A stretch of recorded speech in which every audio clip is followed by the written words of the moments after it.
Across the United States, working-class ethnic neighborhoods are disappearing. In cities like D.C., San Francisco, and Los Angeles, there are places called Chinatown and Japantown, with very few Asian American residents. Chinatown's been through many decades, struggle to survive, and I think right now it's in a kind of tenuous position. These neighborhoods are not being abandoned. The residents are being pushed out by public policy. Our neighborhoods are being threatened by development, as opposed to development being used to improve neighborhoods and to facilitate the life of the people who live in the city. Boston is trying to clean up its Chinatown, reduce the sex industry, drugs, and crime.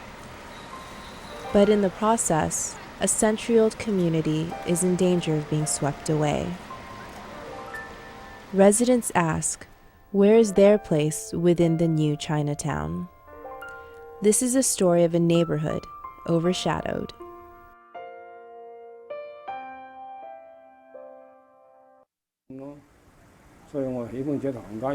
It's a feeling of home, it's a feeling of warmth, of comfort, and to me, this is the best place to live for someone like me who's, getting older and who doesn't speak a lot of English. It's a comfort. For Daejong Lee, Chinatown, Boston is not only home, it is also the only place he's known since he came to this country 2 decades ago.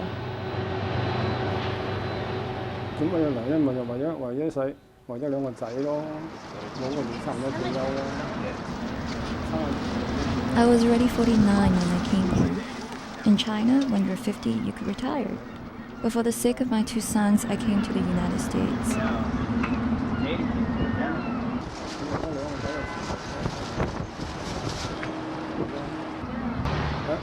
My first job was working in the restaurant, and I haven't stopped working in the restaurant since I retired, which was in '01 when I retired. I first came here 20 years ago. My wage working in the restaurant was really only $800 a month. It was very, very difficult actually when we first came to the States because I was working over 10 hours a day in the restaurants, and restaurant works are hard work.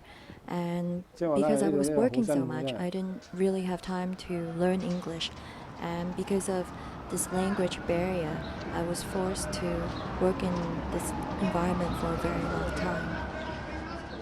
Mr. Lee is one of 44,000 Asian Americans in Boston. About 1 out of 3 of them live below the poverty line.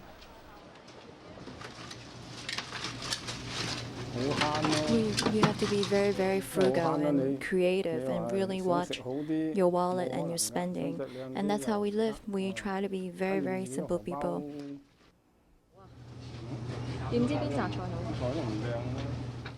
I mean, of course, it would be hard, really hard to make ends meet.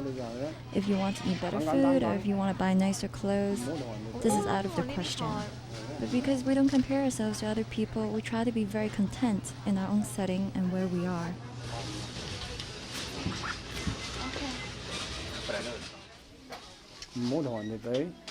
So we just live a very simple life. I lived here with my wife. 2 bedrooms. For the past 20 years, I lived in at least 5 different places all around Chinatown. It was a 1 bedroom, 1 living room, kitchen, and bathroom. Paid about over $400 for rent. It's actually very dangerous living here. There has been a few stabbing cases that happened here. People actually got killed. When I first came here, it was very, very difficult because I was bringing my son along and we had no place to live. We didn't know how to speak the language. We didn't really know anybody. And I was really actually grateful that I was in Chinatown because Chinese people, the men here that I got to know, helped me find jobs. They helped me find a place to live. It was very heart-wrenching, the experience. It was beyond what I could express, the difficulty.